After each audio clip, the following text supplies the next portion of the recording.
Treviso, città d'arte. Città dipinta dai numerosi affreschi nell'antichità, oggi torna ad essere una tavolozza per i giovani artisti ed illustratori del Treviso Comic Book Festival. Non affreschi sui muri né Madonne sul selciato, ma 200 delle numerose vetrine dei negozi trevigiani fungeranno da tele per queste opere d'arte spontanee. Manca una settimana all'apertura e la città si appresta ad accogliere artisti e visitatori per questa 10ª edizione del Treviso Comic Book Festival. Oggi e ieri sono partiti 35 illustratori che da qui a 15 giorni realizzeranno 200 vetrine illustrate in tutto il centro di Treviso.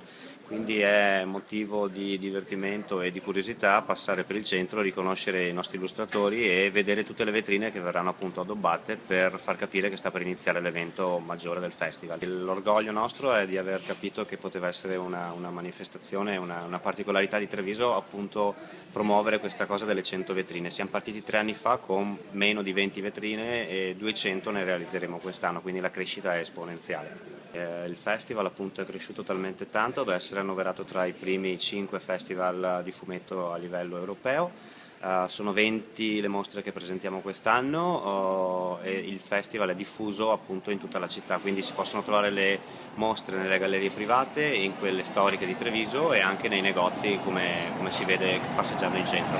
Città ridipinta perché appunto era conosciuta come Urbs Picta, come la città dipinta, appunto perché camminando ci si può ancora imbattere in qualche bellissimo affresco dell'epoca, e adesso noi in chiave moderna stiamo facendo il nostro cercando di far rinascere questa città dipinta, insomma.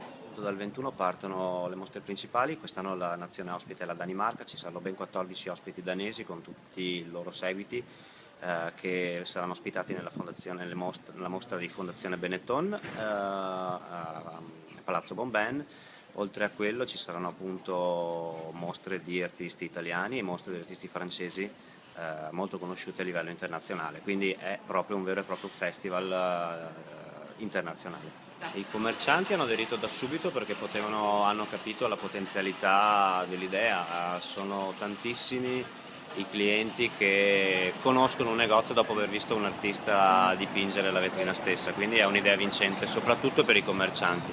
La città ovviamente si è incuriosita da subito, è un gioco per i bambini riconoscere il disegnatore che ha disegnato una vetrina piuttosto di un'altra, e non nascondiamo che anche i turisti sono molto affascinati dall'idea di trovarsi immersi appunto in una galleria a cielo aperto. Da questa settimana, oltre in città, i disegnatori nostri saranno presenti nelle scuole elementari del circondario di Treviso. Sono circa 400 i bambini che vengono coinvolti dai nostri workshop tra appunto questa settimana e la settimana finale in Camera di Commercio.